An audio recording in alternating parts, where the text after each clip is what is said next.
Allahu Akbar, Allahu Akbar, Allahu Akbar. Kepada Tuan Guru, waktu dan tempat kita berikan selapang-lapangnya.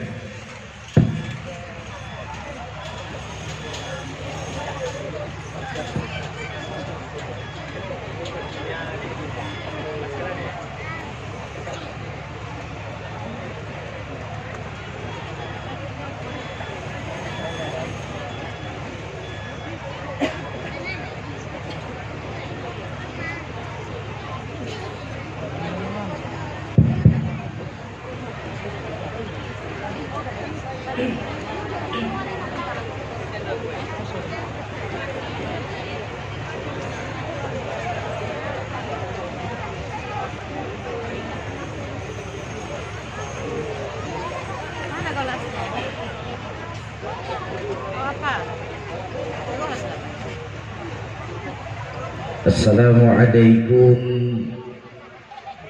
warahmatullahi wabarakatuh.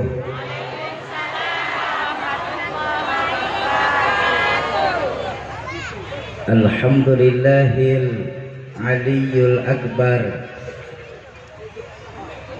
wa azizul ghaffar rabbul jannati wan nar. Wassalatu wassalamu ala sayyidina Muhammadinil Mukhtar wa alihil athhar wa ashabihil akhyar, amma ba'd.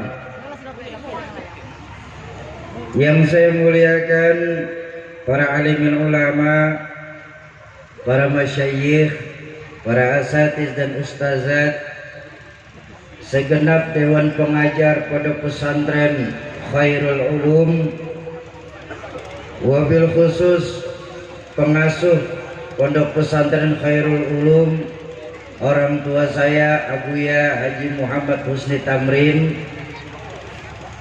Mudah-mudahan Allah panjangkan usia guru-guru kita dalam ketaatan kepada Allah Subhanahu wa ta'ala.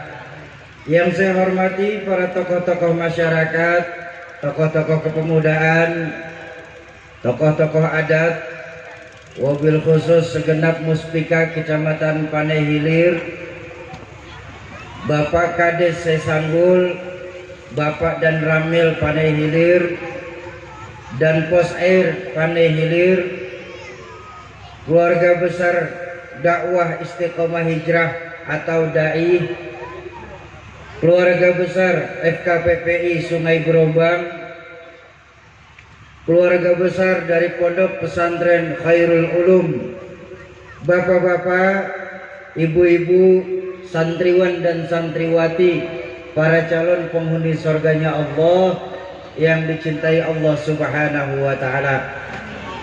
Pertama-tama saya ingin mengucapkan permintaan maaf yang sebesar-besarnya dikarenakan acara seharusnya jam 1 bisa mundur jadi jam setengah 3 karena keterlambatan saya hadir di tempat mulia ini. Tapi saya yakin Bu, bahwa terlambat masih lebih baik daripada tidak datang sama sekali. Itu dalilnya orang yang terlambat. Ya, sebentar, nggak ada mic kabel ya? Ada mic kabel nggak? Nggak ada? Ya sudah. Yang kedua, Labuan Batu ini bagi kami keluarga besar Allahyarham Rahmatul Abrar Kiai Zainuddin MZ itu bukanlah sebagai tamu saja, tapi buat keluarga besar dari Kiai Zainuddin MZ, Labuan Batu ini sudah merupakan rumah kedua bagi beliau. Jadi namanya seorang keluarga, saya siang hari ini tidak berceramah ya, yang enak langsung kita tutup pakai doa saja. Lo kan keluarga Bu.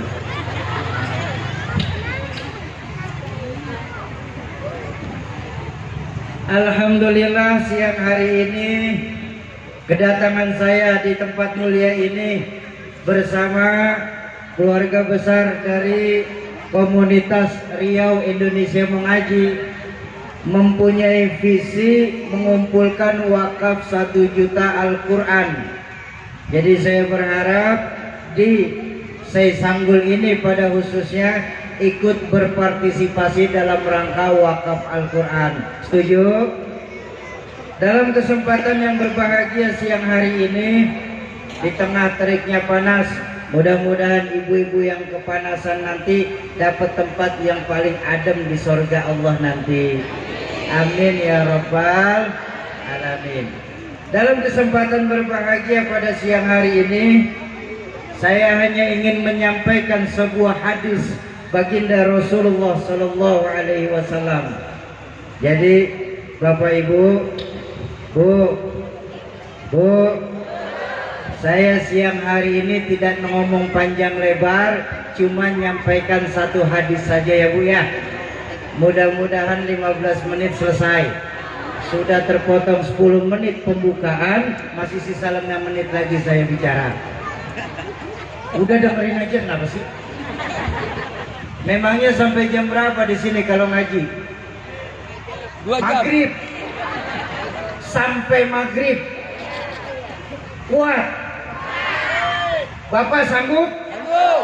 Saya enggak. Yang sanggup silakan kursi.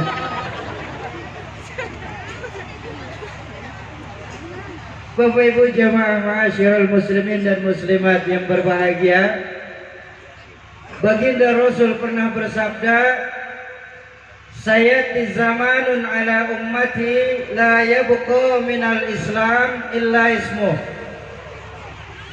wa la yabqa minal quran illa rasmuh masajiduhum amirah wa hiya kharabun minal huda.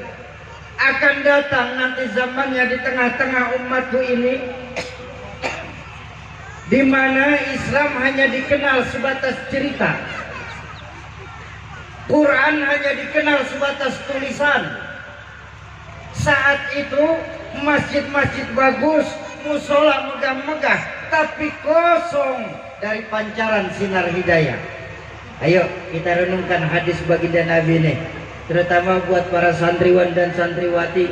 Ingat bagaimana Islam nanti di tempat kita 10, 20, bahkan 100 tahun yang akan datang, bukan di pundak guru-guru kita, tapi di pundak kalianlah adanya bagaimana Islam bisa ada di tempat kita. Ayo kita tengok sekarang. Maaf sekali, maaf.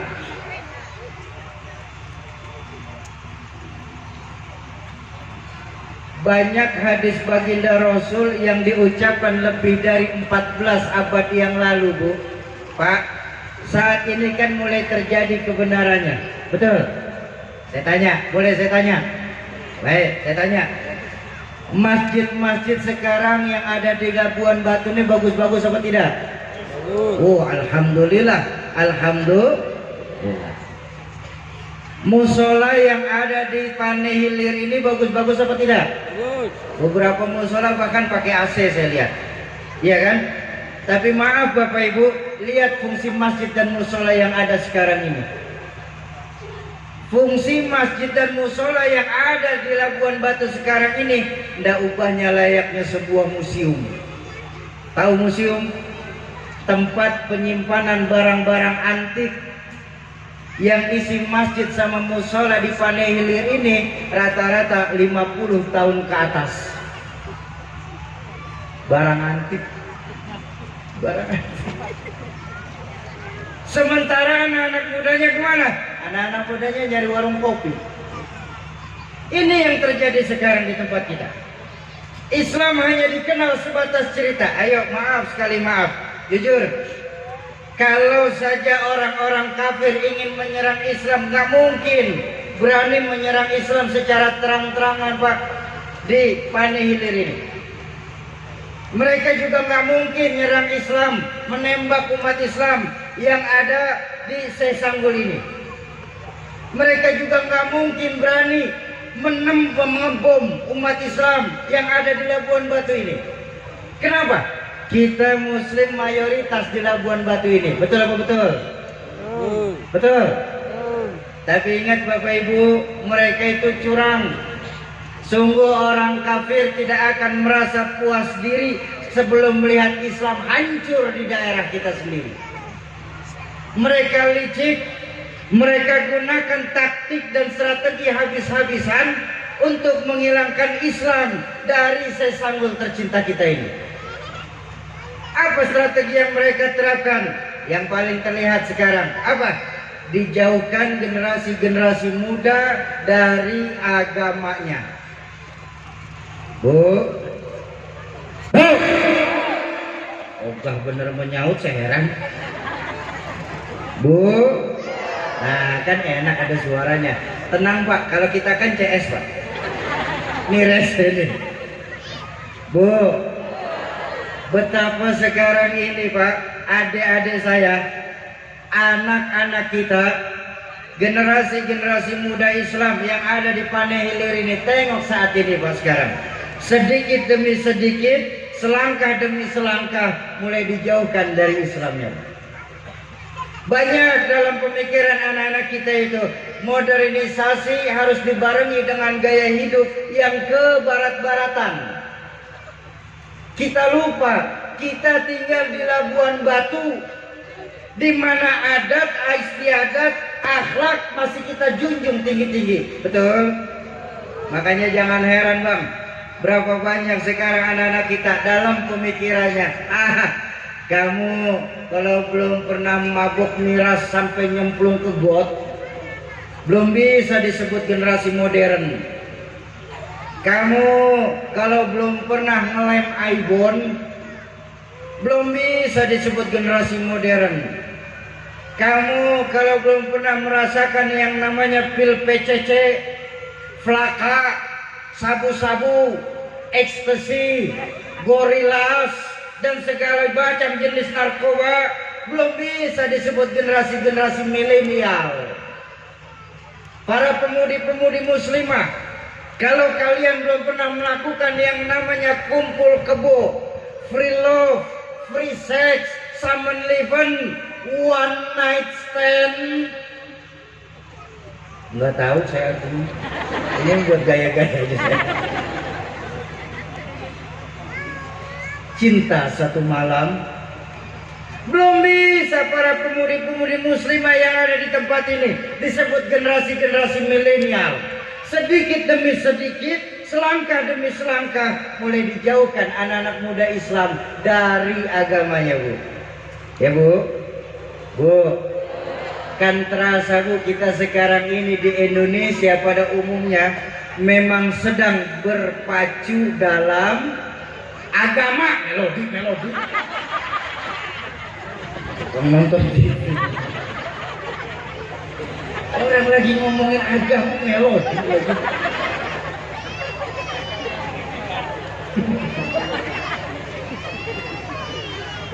Ayo Bapak Ibu kita tengok betapa adik-adik saya itu sekarang di Sesanggul ini, sedikitnya paling sedikit 2 hal sudah terjajah habis-habisan. 2 hal. Apa? Fans dan fashion. Fans, tingkat kesukaan akan tokoh-tokoh agama. Mudahnya begini, bahasa mudahnya lah. Tingkat pengetahuan anak-anak kita sekarang tentang agama kan sudah mulai rendah. Betul?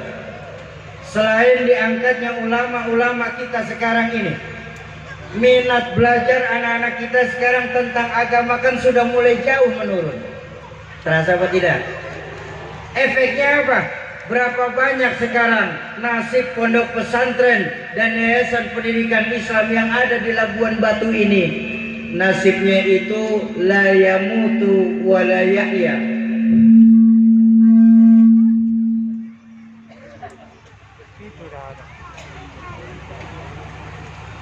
Sampai mana saya barusan?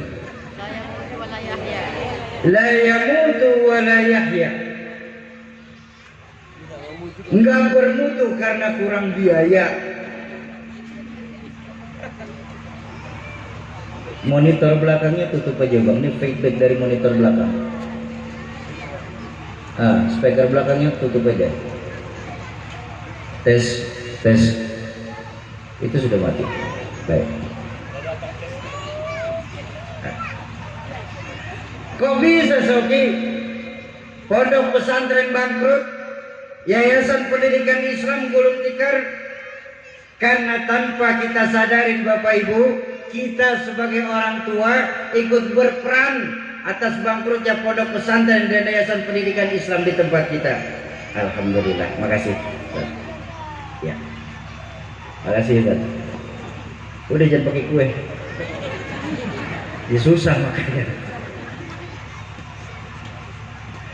Kok bisa Sauki? Kita sebagai orang tua ikut bertanggung jawab atas bangkrutnya pesantren. Tengok sekarang ini, betapa sebagai orang tua kita akhir-akhir ini sudah tidak bangga lagi kalau anak-anak kita titipin di pesantren. Kita sudah tidak girang lagi kalau anak-anak kita masukin di yayasan-yayasan pendidikan Islam. Yang terjadi apa akhir-akhir ini? Kita lebih bangga anak-anak kita masuk di sekolah-sekolah bonafit, walaupun notabene-nya punya non-muslim. Padahal kalau kita mau berpikir sebentar saja, kita berpikir jernih. Untuk apa Bu kita punya anak pintar tapi kalau calon kafir Pak? Ya Bu, boleh saya tanya lagi? Boleh saya tanya lagi? Tapi tolong jawab jujur, mau? Ibu punya anak pilih mana? Pintar nggak benar atau benar nggak pintar? Bingung. Punya anak biar pintar asal benar. Baik. Sebagai orang tua, kita berharap punya anak pintar benar. Ini yang dulu istilah orang tua saya tahun 90-an menyebut, kita punya anak berotak Jerman tapi tetap berhati Mekah. Sebentar, ini feedbacknya dari mana Bang?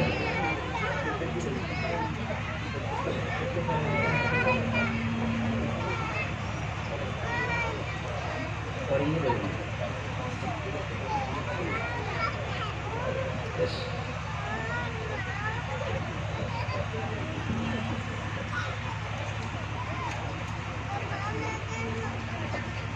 Coba sekarang itu terjadi kan Bapak Ibu. Lebih baik kita berharap, kita memang sebagai orang tua berharap punya anak pintar benar. Tutup aja.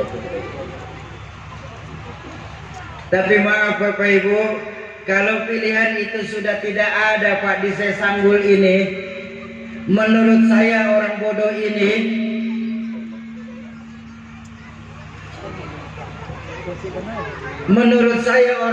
ini lebih baik saya punya anak benar, tidak terlalu pintar, daripada pintar tapi tidak benar. Saya izin berdiri saja ya, kayaknya terlalu dekat sama ini. Tes, ya. Kok bisa Sauki? Lebih baik benar tidak pintar daripada pintar tidak benar. Kalau benar tidak pintar masih terpakai di masyarakat kita ya Bu ya. Sauki, kenapa Pak? Itu si Fulan bin Fulan Sauki, biar dia tidak pintar tapi benar itu dia. Disuruh ngurus keuangan masjid, jujur dan amanah. Disuruh membesarkan pesantren, alhamdulillah pesantren bisa besar. Disuruh mengurus anak-anak yatim, alhamdulillah anak-anak yatim malah gemuk-gemuk bukannya ngurus. Iya kan? Sekarang banyak yayasan pengurus anak-anak yatim. Anak yatimnya pada kurus, yang ngurusin malah gemuk-gemuk. Ini di Jakarta. Di Jakarta. Di Labuan Batu sih insya Allah banyak.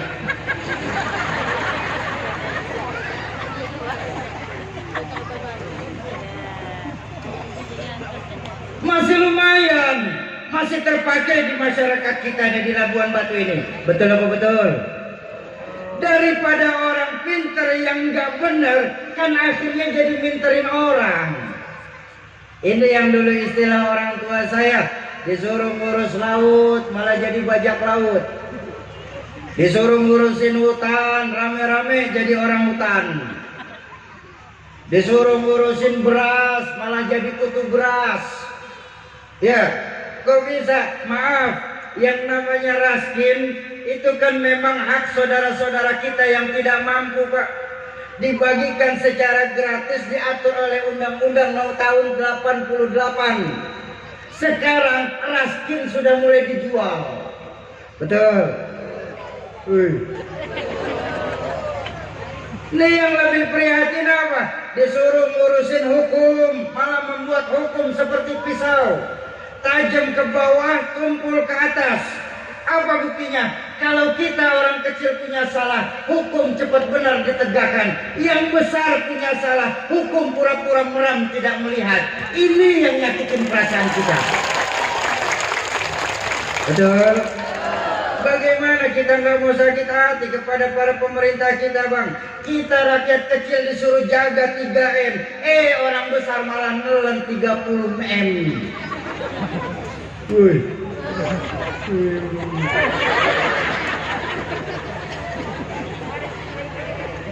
Kok bisa seperti itu terjadi? Karena di Indonesia sekarang ini lebih banyak orang pintar, tapi sedikit yang benar. Supaya pintar, anak sekolahin, saya setuju. Supaya benar, masukin pondok-pondok pesantren di tempat kita. Setuju? Coba prihatin. Belum lama, tahun kemarin, ada kejadian di Jakarta, Pak. Kejadian pelanggaran hukum dilakukan oleh orang pintar tapi nggak benar. Babnya pun agak lucu, pencurian sapi di Jakarta. Kebetulan di dekat rumah kami ada kandang sapi. Kurang lebih sapinya ada 15 ekor, hilang 2. Ketemu orangnya, buru-buru ditangkap, dibawa ke pengadilan. Ditanya sama Pak Hakim, saudara mencuri sapi ya? Enggak, Pak, katanya orang pintar, nggak benar. Sumpah saya berani, Pak, saya nggak pernah mencuri sapi. Terus saya cuma ngambil tambang, Pak. Saya nggak tahu di ujungnya nempel sapi. Ini loh sekarang ini. Betapa saat ini maling sendal saja bisa dihukum 4 bulan masuk penjara, tapi koruptor cuma 2 tahun masuk penjara doang, sudah bebas tanpa ada jaminan apapun. Kalau kayak begini ceritanya, maka hukum-hukum kita akan laksana pisau, tajam ke bawah, tumpul ke atas. Kalau ini terjadi, maka legitimasi pemerintah di mata rakyat sudah jatuh adanya. Betul. Ayo didik anak-anak kita, pemuda-pemuda Islam, khususnya yang ada di tempat kita ini. Tanamkan kembali nilai-nilai agama semenjak dini dalam rumah tangga kita. Ingat, baginda Rasul mengajarkan al-baitu madrasatul ula. Rumah itu pesantren pertama buat anak-anak kita. Pepatah Arab pernah mengajarkan ma fil aba fi abna. Bahasa gampangnya, bapak kalong, anak pasti kampret. Ya, kalau bapaknya nyolong, anak ikut nyopet. Fotokopi bagaimana asli. Jangan pernah kita berharap punya anak yang soleh dan soleha kalau kita sebagai orang tua tidak bisa berlaku soleh dan soleha di hadapan anak-anak kita. Mimpi kita di Sesanggul ini punya generasi-generasi muda yang Qur'ani. Kalau kita sebagai orang tua tidak suka baca Al-Quran di hadapan anak-anak kita, kuncinya tanamkan kembali nilai-nilai agama semenjak dini dalam rumah tangga kita. Sebentar, efeknya matiin saja, Bang. Ekonya matiin saja, eko. Ini masih ngegemak suaranya, Mas. Tes, iya. Bapak Ibu, kalau Bapak Ibu masih tidak percaya ucapan saya bahwa tingkat pengetahuan anak-anak kita tentang agama sudah mulai turun, janganlah tanya kepada siswa-siswi di Khairul Ulum ini. Insya Allah siswa-siswi Khairul ini generasi aman, amin. Tapi tanyalah anak-anak kita yang sekolah di luar pesantren. Nanti pulang boleh ibu tanya kepada anak-anak kita. Nah, apa mak? Siapa 10 sahabat yang mendapatkan jaminan surga dari Allah?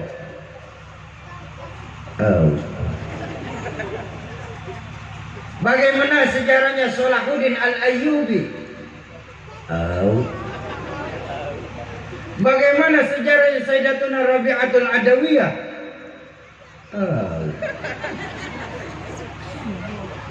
Lah yang kamu tahu apa kalau begitu nak? Yang saya tahu mak, Ivan Gunawan mau kawin sama Ayu Ting Ting. Iya, saya nggak salahin TV bu, yang pegang remote saja waspada. Saya pertama kali ikut orang tua saya masuk Sumut, kurang lebih tahun 90 pak. Bu ya, tahun 90 saya masuk. Saya masih merasakan indahnya dan besarnya Islam di tempat kita tahun 90. Kenapa? Kalau mau masuk maghrib, anak-anak kecil banyak larian dulu-duluan hendak ke masjid. Tingkahnya pun macam-macam lagunya. Ada yang mau jadi Superman masuk ke masjid. Sarung diikat di leher, jalan tangan ke atas. Terbang? Enggak kemana-mana. Cuma lihat khirahnya. Selesai sholat maghrib, masjid kita ramai bersaut-sautan ayat Quran. Masjid sini lagi ngebaca surah Al-Baqarah, sebelah sini surah Al-An'am, sebelah sana surah Al-Mulk, sebelah sini lagi Yasinan. Ya, dulu 90, sekarang 2021 ini, kalau masuk maghrib di tempat kita main gede-gedean TV. Ya, anak-anak kita sekarang udah nggak ada yang masuk masjid lagi kalau sholat maghrib bu. Apa yang ditonton? Ikatan Cinta.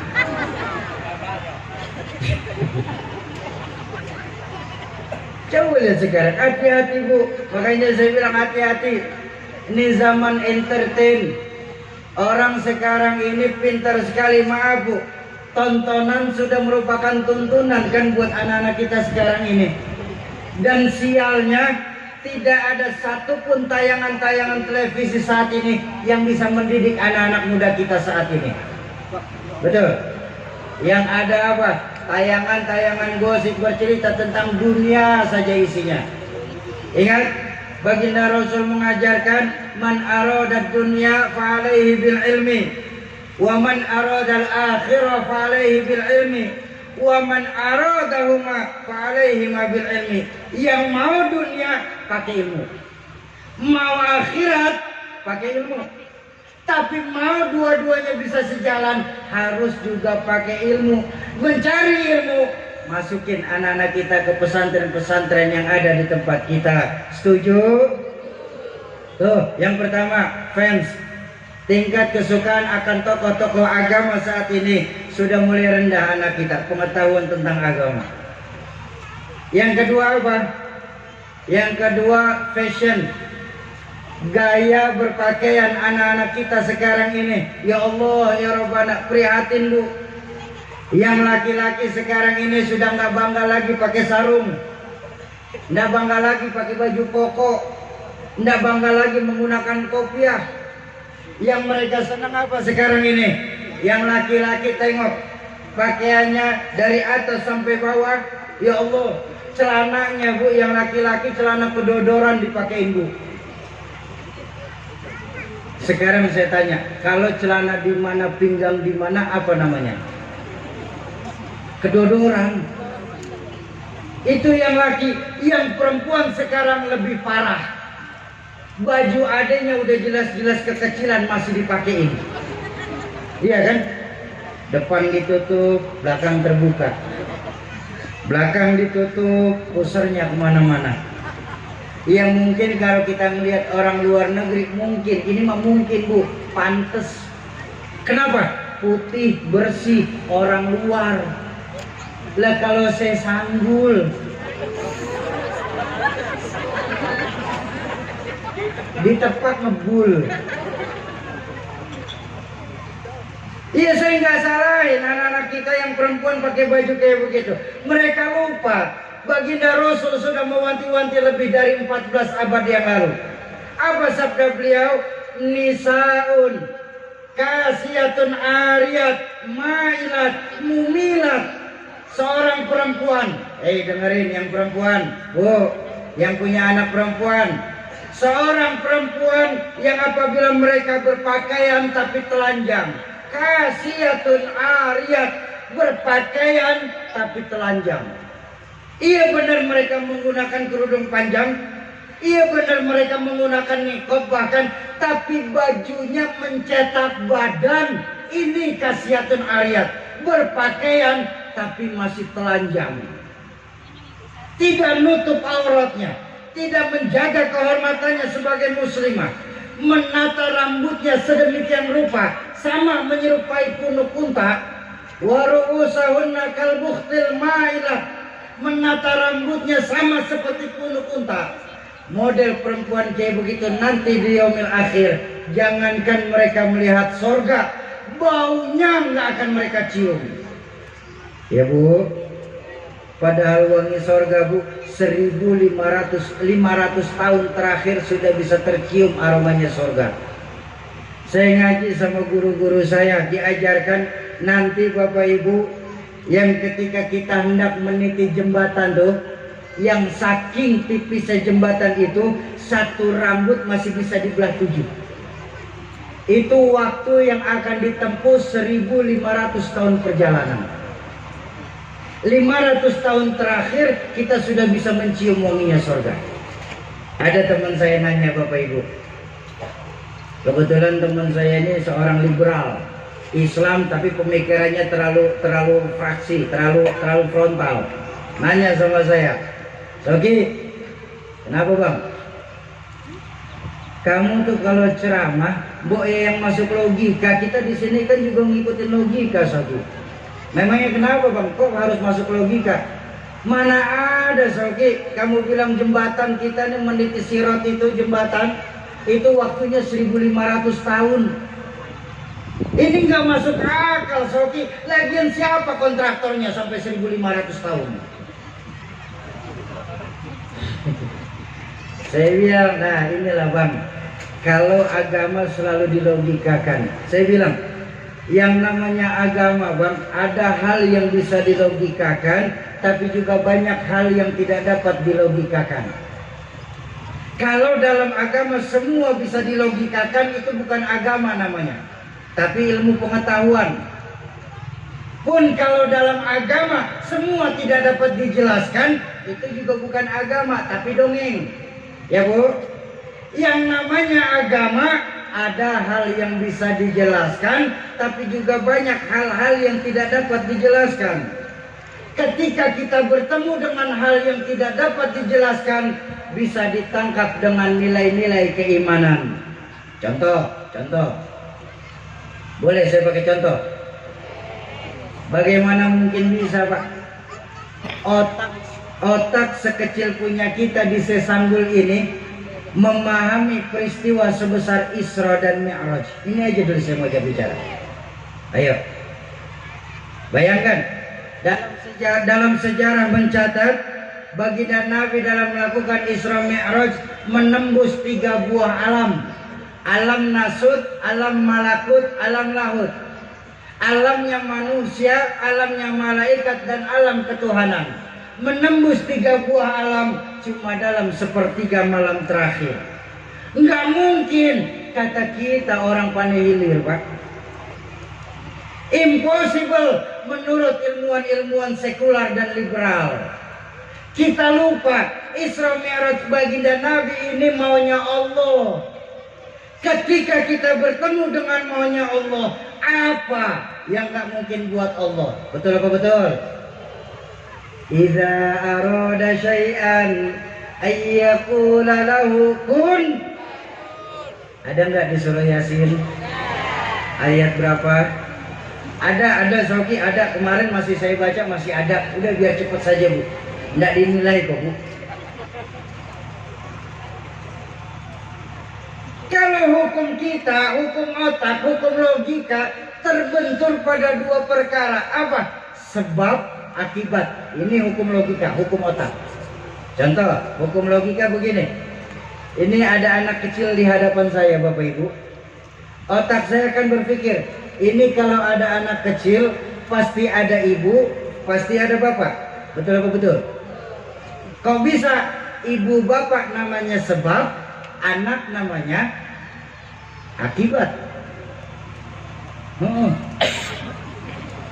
Gara-gara kerjasama yang baik antara ibu sama bapak, maka keluar anak. Itu hukum otak. Betul. Tapi kan kalau hukum Allah nggak mesti kayak begitu. Nabi Adam, ibu nggak ada, bapak tidak ada. Allah mau jadi Nabi Adam. Jadi apa tidak? Jadi. Nggak akan bisa Pak diselidikin bahkan dengan ilmu yang paling mutakhir. Kok Nabi Adam bisa ada? Ya padahal Nabi Adam nggak punya ibu, nggak punya bapak. Apa mungkin Nabi Adam keluar dari pohon sawit? Oh, di sini otak kita mesti tahu diri. Itu bukan wilayah kamu. Tak. Otak. Nabi Adam. Nabi Isa. Bu, kenal Nabi Isa? Kenal di mana? Kenal barangan. Nabi Isa, ibu ada, bapak nggak ada. Allah mau, jadi apa tidak? Jadi, Bu. Nggak akan pernah bisa Bu diomongin, dibicarakan dari kebiasaan orang seilir ini. Kok Siti Maryam bisa hamil ya? Padahal Siti Maryam nggak punya suami. Oh maaf Bapak Ibu maaf. Siti Maryam seorang perempuan suci. Beliau hamil tanpa suami. Dalam Islam disebut mukjizat. Betul? Apa namanya? Mukjizat. Sayang, banyak perempuan sekarang tidak mau kalah sama Siti Maryam. Di Jakarta. Di Jakarta. Di sini sih ada.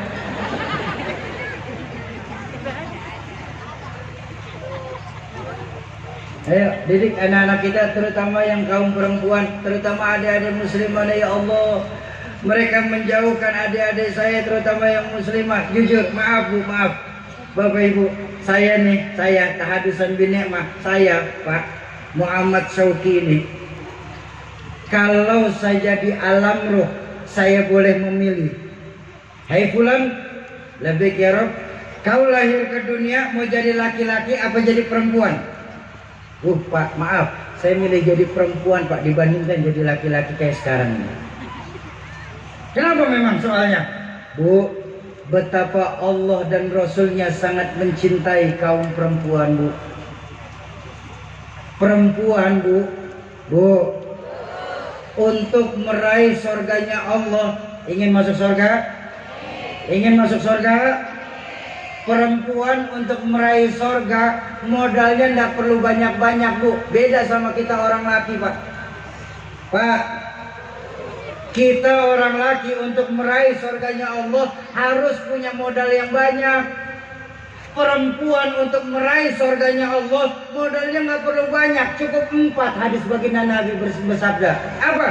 Idza shalat khamsaha wa shauma syahraha wa hafizat farjaha wa ta'at zaujaha fadkhulil jannah min ayyil bab. Seorang perempuan yang apabila mereka sholat 5 waktu. Saya tanya sekarang, ibu-ibu di sini sholat 5 waktu apa tidak? 1 sudah Pak modalnya Pak. Dan perempuan tersebut wasauma syahroha, berpuasa di bulan Ramadan. Ramadan kemarin pada puasa apa tidak? 2 sudah Pak. Luar biasa Pak. Dan yang ketiga pesan baginda Nabi, perempuan tersebut wahafizat farjaha, menutup auratnya. Ibu-ibu nutup aurat 3 sudah Pak. Masya Allah. Kita belum apa-apa Pak. Ibu-ibu di sini udah 3 loh punya Pak. Iya. Nih insya Allah perempuan di sini nih insya Allah ahli surga semuanya. Amin. Kita orang laki belum apa-apa, perempuan sudah 3. Ya kan Bu? Nah yang keempat pesan baginda Nabi, perempuan tersebut wa ta'at zaujaha, dan mereka taat sama suaminya. Ibu-ibu taat gak sama suami? Nggak kompak. Nggak kompak.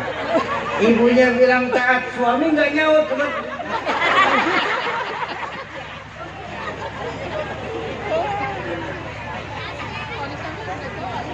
Perempuan yang punya 4 modal ini kata baginda Nabi apa?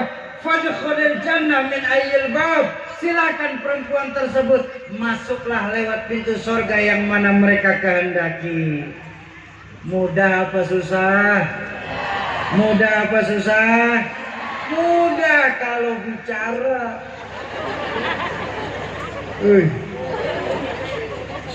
Bu, taat sama suami hukumnya dalam Islam itu wajib selama tidak untuk bermaksiat kepada Allah. Bahkan ketika sahabat Rasulullah Sayyidina Ali bin Abi Thalib melihat istrinya Sayyidatina Fatimah Zahra tangannya kasar, beliau karena suami istri ngobrol lah, ya Fatimah, mintalah ke Abah supaya dapat pembantu kita di rumah supaya kau nggak terlalu capek, tanganmu ini sudah kasar. Datanglah Sayyidatina Fatimah ke tempat baginda Rasul, ngomonglah seperti ini, Bah, kalau boleh Bah, bagilah kami ini seorang budak Bah, biar bisa membantu saya nanti Bah. Apa kata baginda Nabi saat itu? Ya Fatimah, seorang perempuan yang apabila mereka sudah membuatkan makanan untuk suaminya dengan tangannya sendiri, insya Allah tidak akan tercium oleh api neraka. Bahkan yang hebat, mencium kening suami, Bu, itu laksana mencium Hajar Aswad. Masya Allah, luar biasa amalia perempuan. Bu, jadi boleh nanti yang suaminya tidak datang ke sini, ibu pulang pengajian, suaminya pulang dari kebun, bolehlah tanya ngomong sama suami, Bang, apalah saya ingin mencium Hajar Aswad.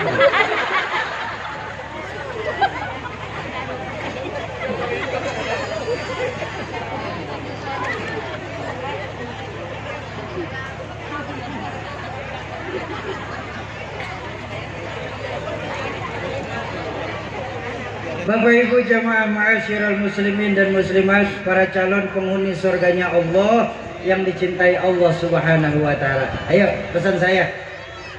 Imam Syafi'i radhiyallahu an ketika hendak masuk ke dalam satu kampung, Pak, beliau cuma melihat dua perkara, Pak.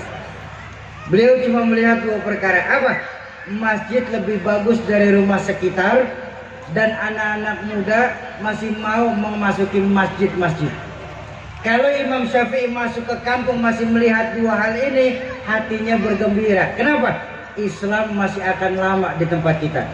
Ingat Bapak Ibu, bahwa Allah tidak akan menghapus Islam dari dunia, itu pasti. Itu sudah janji Allah, walaupun cuma 1-2 orang.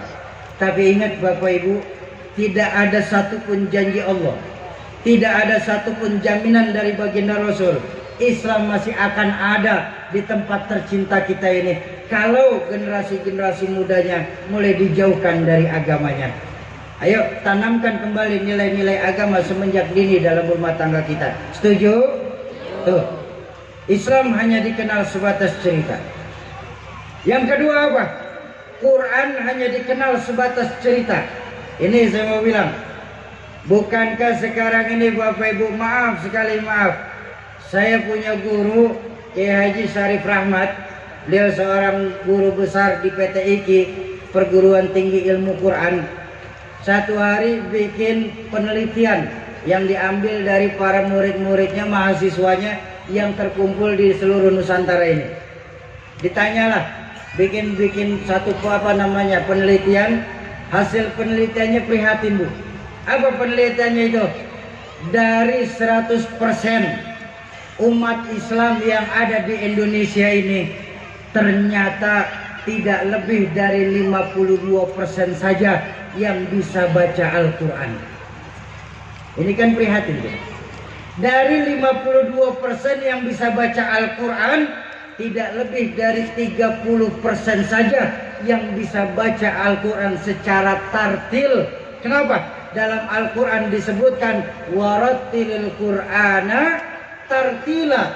Bacalah Al-Quran itu dengan tartil. Artinya tajwidnya harus benar, makhraj hurufnya harus benar, bacaannya pun harus benar. Tapi ternyata cuma 30% penduduk Indonesia yang bisa membaca Al-Quran secara tartil. Dan yang lebih prihatin apa? Dari 30% yang bisa baca Quran secara tartil, tidak lebih dari 15% saja yang bisa baca dan mengartikan Al-Quran secara tafsir. Dari 15% yang bisa baca dan membaca dan mentafsirkan Al-Quran, tidak lebih dari 3% saja yang berani mengamalkan isi Al-Quran. Makanya kalau Bapak Ibu ingat, dulu orang tua saya punya pepatah begini, berapa banyak sekarang ini orang membaca Al-Quran dapat piala, tapi yang mengamalkan Al-Quran justru malah dipenjara. Ya, ayo, dalam rangka siang hari ini kami ingin mengajak, Bu, Pak, saya ingin mengajak investasi akhirat. Betapa kita sekarang ini lebih sering memikirkan bagaimana hidup enak, tapi lupa mempersiapkan mati nikmat. Hidup enak perlu, Bu. Mati nikmat jauh lebih penting.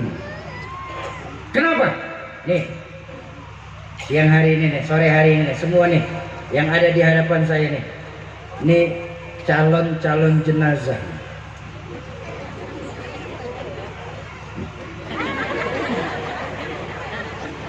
Duh, enggak percaya, saya tanya, Bu, bakal mati enggak?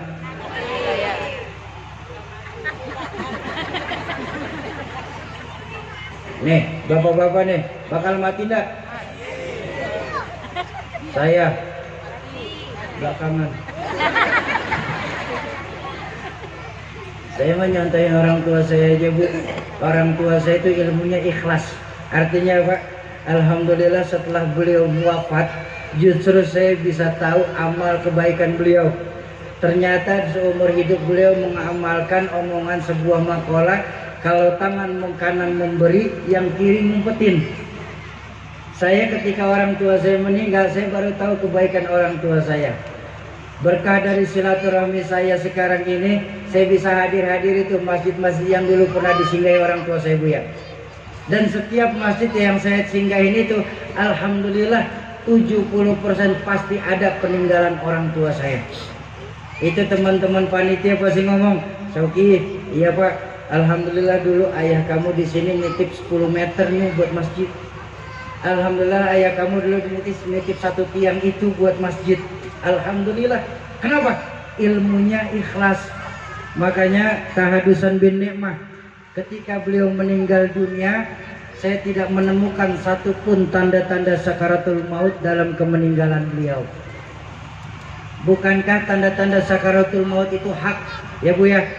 Bagaikan ditebas pedang yang paling tajam, bagaikan dihujani ribuan jarum secara bersamaan, itu rasa sakit sakaratul maut. Bahkan dalam hadis baginda Nabi, bagaikan dikuliti hidup-hidup dari ujung kaki sampai ujung pala. Begitu rasa sakitnya sakaratul maut. Tapi saya tidak menemukan tanda-tanda sakaratul maut dalam peninggalan beliau. Apa? Kuncinya satu, ikhlas. Kapan saja Allah mau ambil, beliau mah udah siap. Nah makanya nih, tadi ibu-ibu kan bilang, mati. Saya mati. Saya bismillah, ngikutin dari omongan orang tua saya Pak. Bismillah, saya Muhammad Sauki. Kapan saja Allah mau ambil saya, insya Allah saya siap Bu. Ikhlas, ibu-ibu duluan, saya belakangan, boleh? Ikhlas saya, bener. Atau sebaliknya Bang, saya yang belakangan.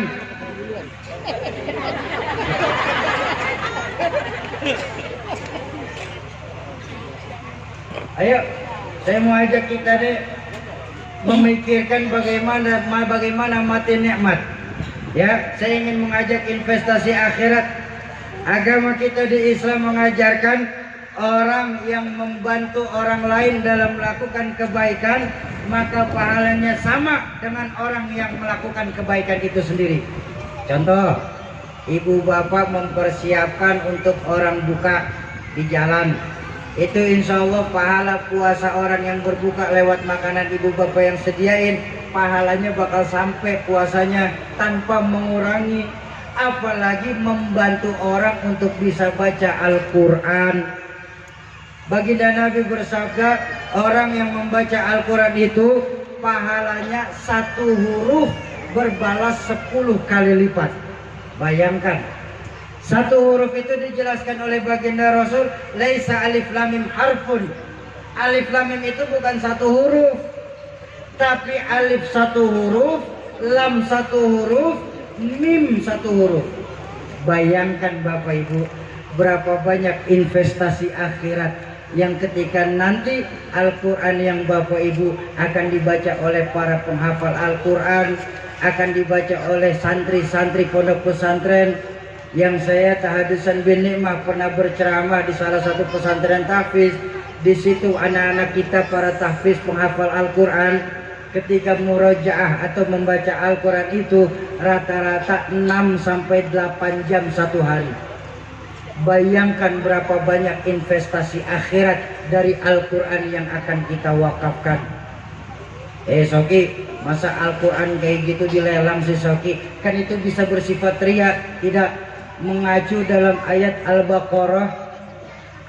Sirron wa alaniyatan, orang yang menafkahkan hartanya di jalan Allah, baik terang-terangan maupun sembunyi-sembunyi, maka mereka akan dapat pahala yang sama. Jadi ini bukan berarti ria, tapi membantu memancing saudara-saudara kita yang lain agar bisa menghidupkan Al-Quran. Bukankah ketika Allah hendak mencabut satu ilmu, bukan langsung dicabut Bu, tapi diangkatnya para ulama-ulama kita. Kita berharap jangan sampai di tempat kita nanti Islam hanya Quran hanya dikenal sebatas tulisan, yang ketika nanti anak cucu kita bertanya, apa Pak kalimat la ilaha illallah Muhammadur Rasulullah, kita nggak akan sanggup menjawab arti dari kalimat itu. Na'udzubillah tsumma na'udzubillah. Ayo kita luangkan, kita sisihkan sedikit harta kita untuk wakaf Al-Quran. Banyak pahala yang akan didapat. Kenapa? Sungguh ruh kita nanti ketika kita mengalami nazah itu sama kayak sakaratul maut. Ketika ruh kita sudah berada di tenggorokan nanti, dalam Al-Quran sudah ada bahwa ruh kita nanti akan bermunajat doa sama Allah. Apa doa ruh kita itu ketika rasa sakit sakaratul maut itu kepada Allah? Dalam Al-Quran dijelaskan, Rabbi laula akhartani ila ajalin qarib. Ya Allah, kalau bisa tunda sebentar kematian saya hari ini, ya Allah, tunda sebentar. Sakit saya merasakan sakaratul maut ini. Kalau memang Engkau ya Rabb mengabulkan doaku ini, sungguh fa'asaddaqo, saya akan bersedekah yang banyak. Tapi waktu itu ruh sudah berada di tenggorokan, mumpung ruh belum berpisah dari jasad, mumpung ladang amal masih banyak yang bisa kita tanam, mumpung pintu tobat masih banyak yang terbuka. Ayo kita perbanyak amalia kita. Amalia kita termasuk salah satunya wakaf Al-Quran. Kalau 1 huruf bisa dibalas 10 kebaikan, bagaimana kalau Bapak Ibu mewakafkan lebih dari 10 Al-Quran? Ya Bu, ayo kita berlomba-lomba dalam kebaikan kepada Allah. In tansurullaha yansurkum. Kalau kita tolong agama Allah, maka niscaya Allah akan tolong pula kita nanti di dunia ini. Untuk lebih jelasnya nanti akan dijelaskan secara langsung oleh abang saya. Silakan abang.